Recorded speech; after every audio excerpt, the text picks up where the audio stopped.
Fala homem, tudo bem? Neste vídeo eu vou te explicar todos os sintomas relacionados à testosterona baixa. Então já aproveita, já se inscreve aqui no canal e deixa seu like. Eu sou o Dr. Eduardo Miranda, o médico dos homens, sou especialista em saúde sexual masculina e eu vou te ajudar a parar de falhar na hora H. Então nesse vídeo eu vou falar sobre o que essencialmente é a testosterona, como ela funciona no nosso corpo e quais as consequências de uma testosterona baixa. Além disso, eu vou exemplificar e me aprofundar em cada um dos sintomas que você pode estar sentindo se a sua testosterona estiver baixa. Pois bem, o que viria a ser a testosterona? Então, a testosterona é um hormônio sexual mais importante do homem. Ele é produzido cerca de 95% pelos testículos e apenas 5% pela nossa glândula adrenal. Ele tem uma série de funções no corpo do homem, seja na esfera sexual, seja na esfera física, não sexual. Na esfera sexual, gente, então a gente precisa da testosterona para o desenvolvimento do desejo sexual, para a capacidade de ter uma ereção. Em outros vídeos eu explico como funciona uma ereção. E basicamente através do relaxamento do músculo do pênis. Sem testosterona, esse músculo ele não consegue ter uma função adequada. Além disso, pelas ações centrais do sistema nervoso, você precisa da testosterona para ser capaz de ter um orgasmo. É isso mesmo. Se a sua testosterona é muito baixa, você simplesmente não goza. Além disso, a testosterona ela tem uma ação na próstata para levar à produção de sêmen. Então veja que ela é simplesmente central para uma saúde sexual adequada, saudável. Do ponto de vista físico, então ela é um dos principais moduladores hormonais do nosso corpo. Elas são capazes de gerar o desenvolvimento do nosso tecido ósseo, da densidade mineral óssea, da nossa função da fibra muscular, tanto de força, quanto de resistência, quanto de regeneração na presença de uma lesão. Também é importante para a geração e a normalização das nossas células sanguíneas e muitas outras questões. Sobretudo, eu gostaria de ressaltar da questão da gordura. Então, é através da testosterona que o nosso metabolismo é ativado, obviamente através também de uma série de outros hormônios, e é capaz de manter uma queima de gordura no nível masculino, no nível androgênio. Existe uma dúvida muito grande de qual seria o intervalo normal da testosterona. Então existem uma certa desavença entre algumas sociedades médicas, mas todos concordam que deve variar de números similares a 300 a 1000 nanogramas por decilitro. Mas aqui vai ficar uma ressalva, porque apesar de as associações médicas sugerirem esse valor de 300 a 1000, no seu laboratório você vai ver lá que o valor de referência não costuma ser esse valor. Isso porque cada um do seu laboratório vai ter uma calibração do teste. E essa calibração vai dar uma margem de erro que costuma ser um pouco para baixo.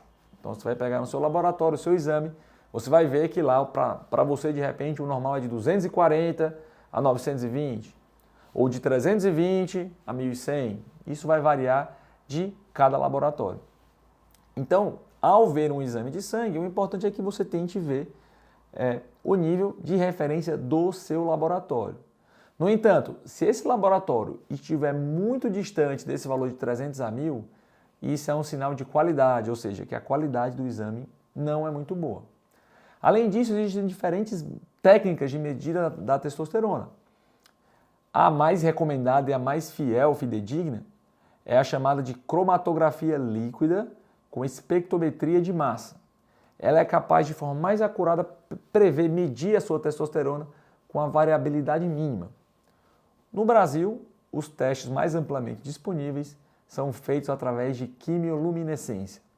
Esse é um teste que tem um erro considerável, ou seja, ao ver o seu valor de testosterona, simplesmente por estar sendo testado naquele laboratório com aquele método, pode dar uma variação de cerca de 20%. E isso pode ser a diferença entre estar normal e estar alterado. Daí a importância de você escolher laboratórios de confiança e certamente medidas repetidas. Quando você faz alguns testes em série, ou pelo menos 2 ou até mais, você consegue ter uma ideia da média e essa variação de 20% ela vai ser diluída E o seu médico vai ser capaz de dar um diagnóstico de normalidade ou de anormalidade de uma forma bem mais precisa. Também muitas pessoas se questionam sobre a importância da testosterona total versus a testosterona livre. Então, o exame de sangue que está lá no laboratório é a testosterona total. Mas muitas pessoas estudam e acabam vendo que a testosterona livre é a mais biologicamente ativa. Então, para tirar essas dúvidas, eu vou me aprofundar um pouco nessa parte. Então, a testosterona total é todas as frações da testosterona que circulam no seu sangue.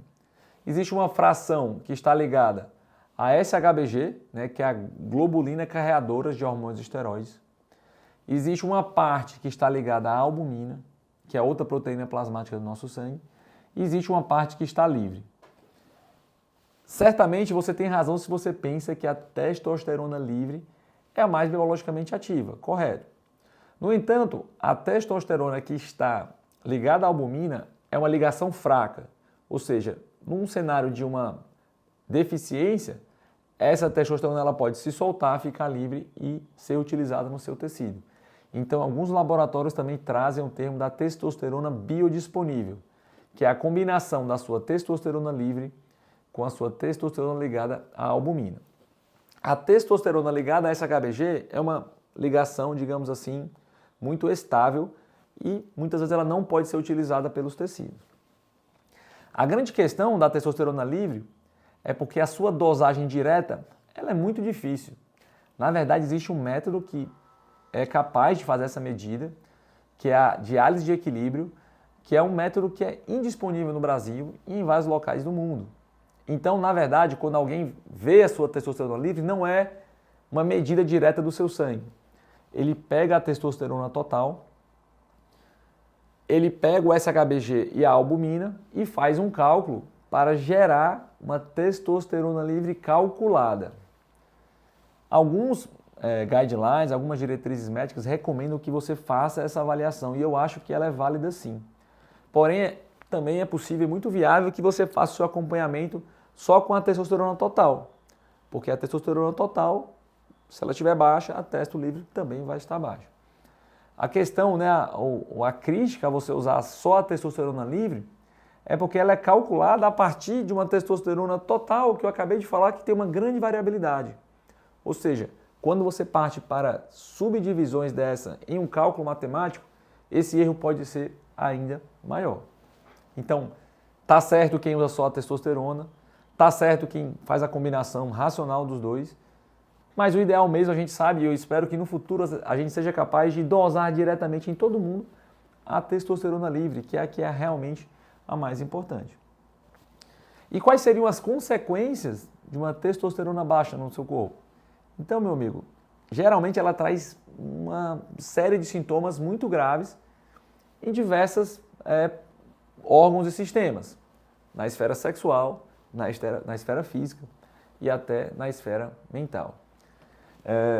Eu costumo sempre, né, nos meus vídeos, quem me acompanha já sabe, trazer histórias de pacientes e realmente essa semana me marcou que eu atendi um paciente jovem, tinha 35 anos, nunca tinha passado no médico, feito uma avaliação desde a infância. E ele, por ter sintomas gerais de excesso de cansaço, fadiga e ganho de peso, ele acabou dosando uma testosterona total dele, que veio de 86. Então lembra que eu falei que o normal é de 300 a 1000? Pois é, a dele veio 86, que é realmente uma configuração de uma testosterona extremamente baixa. E nisso ele, né, vinha trazendo todo o seu histórico, dizendo que a sua vida estava completamente arrasada. Ele tinha, né, nunca conseguiu se relacionar muito bem, né, então ele tinha algumas dificuldades sexuais, que era cobrado pela parceira, ele infelizmente tinha acabado um relacionamento de uma forma bem recente. Dizia que ele até conseguia estudar, mas ele ia muito mal, né, no curso de pós-graduação que ele fazia, porque ele não tinha simplesmente foco, né, estava cada vez mais ansioso, engordando mais, né, então ele estava numa espiral, que eu chamo, da testosterona baixa. E isso estava abalando de maneira muito significativa a sua qualidade de vida e a sua eficácia, né, a sua performance sexual na hora H. E aí com esse paciente, né, caso, conceito, eu vou me aprofundar um pouco em cada uma das queixas, né? Então, quando a gente fala em queixas sexuais, o que é que a testo baixa pode causar? Talvez o mais comum e o sintoma que primeiro aparece é a diminuição da libido.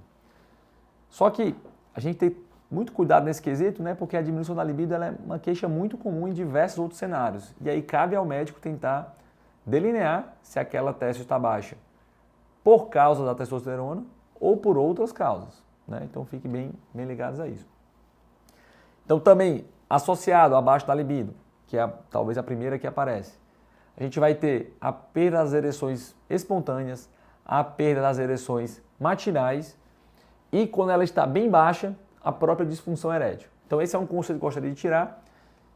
Para que a baixa de testosterona leve à disfunção erétil, ela tem que estar muito baixa.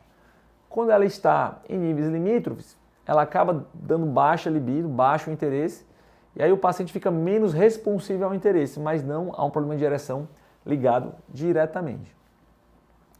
Quando ela está mais baixa ainda, né, então há quem classifique os graus de deficiência de testosterona como baixa, abaixo de 300, muito baixa, abaixo de 200, e nível de castração, quando é abaixo de 50. Então eu diria que a disfunção erétil acaba afetando mais quando ela está muito baixa, ou seja, inferior a 200. E quando ela está em nível de castração, ou seja, abaixo de 50, ela começa a dar também alterações da intensidade orgásmica, ou até mesmo a anorgasmia, a incapacidade de se chegar a um orgasmo. Eu acabei de falar dos sintomas sexuais, vamos entrar agora nos sintomas físicos. Então, lembrando que a testosterona faz, é importante no nosso corpo, a gente vai ver quais são os sintomas que podem ser gerados pela sua ausência. Ou seja, diminuição da massa muscular, né? Então aquele paciente que está perdendo massa magra, perdendo músculo, está ganhando massa gorda, engordando, e geralmente aquela gordura na região abdominal, aquela gordura visceral. Então o paciente não tem disposição, não consegue fazer atividade física, se lesiona facilmente, tem uma dificuldade de se recuperar no pós-exercício, né?